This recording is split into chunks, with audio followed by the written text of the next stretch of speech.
안녕하십니까, 알림이 황희두입니다. 대통령실이 또 문재인 정부 때리기라고 있습니다. 자기네들이 불리할 때면 문재인 정부, 이재명 대표를 때리는 걸 봤을 때 허접하단 말밖에 안 나오고요. 또 이권 부패 카르텔 타령하는데 하다하다 휴가 첫날에도 윤석열 대통령이 일을 챙기고 있다고 이렇게 기사를 쏟아내고 있습니다. 국민 안전을 도외시한 이권 카르텔은 반드시 깨부숴야 된다. 대통령이 어제 이런 말을 했다고 하는데 왜 이게 본인 주변에 일어나는 일은 논외가 되는 건지 계속 물어야 된다고 봅니다. 아무튼 저렇게 휴가 중인데도 참모들과 계속 대책회의를 하고 있다며 뻔한 엄포를 쏟아내고 있고요. 지금 국민의힘도 골치 아픈 상황이라고 하죠. 인물이 없어서 해답은 스타 장관인가? 이런 얘기 나오는데 그러면서 거론되는 게 한동훈, 원희룡, 박민식 같은 사람입니다. 그래서 최근 안철수 씨는 급하면 한동훈한테 손 내밀 수도 있다 이런 얘기를 하는데 정말 웃긴 건 범보수 대선 주자라면서 한동훈, 유승민이 20%로 동률이라고 하죠. 이해로도 오세훈, 원희룡, 홍준표, 이준석이 거론되고 있는데 일단 한동훈 장관이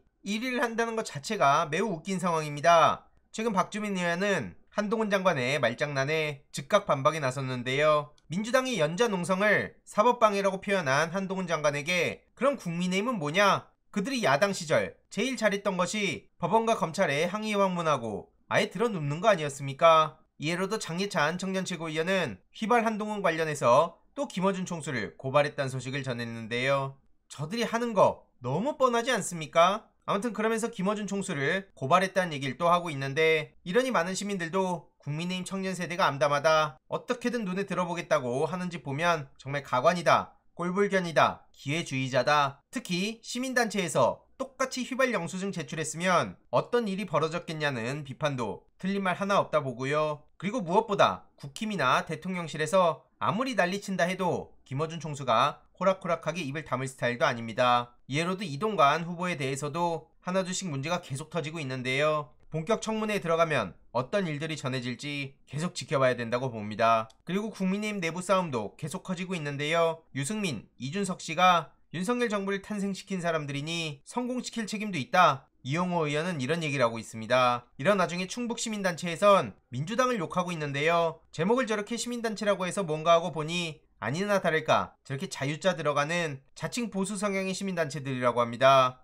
정작 민주당은 오송 참사 유가족분들을 만나 진상규명, 책임자 처벌, 재발 방지를 약속하고 있는데 지금 저들은 어디서 무슨 얘기를 하고 있는 겁니까? 정말 어처구니가 없다는 말로도 아깝고요. 무엇보다 도정 최고 책임자가 가장 큰 책임을 져야 되는데 여기엔 찍소리도 못하고 있는 게 현실입니다. 특히 일부 유가족분들은 사과하는 사람들이 하나도 없다 이러면서 눈물 흘리기도 했는데 12구 참사부터 해서 정말 많은 일들이 벌어져도 제대로 책임지는 사람조차 없죠. 이런 심각한 상황인데도 윤여준 같은 사람은 이재명 대표가 연말을 못 넘길 거다 이런 얘기를 하고 있는데 계속 언론이 가스라이팅을 하는 것으로 보이고요. 최은순 땅 철도청도 샀다, 오늘 오전에 이런 보도도 나왔는데 다음 영상을 통해 조금 더 자세히 전해드릴 예정이고요. 마지막으로 어제 시작한 잼버리 첫날부터 무더기 온열 질환 증상을 호소했다고 합니다. 새만금 세계 스카우트 잼버리 대회장에 온열 질환자들이 속출하고 있는데요. 이거 일이 커지지 않도록 조치를 빠르게 취해야 되지 않나 싶습니다. 이후로 어떻게 되는지 소식 계속 전해드리도록 하겠습니다. 이번 내용도 유익했다면 구독, 좋아요, 알림 설정,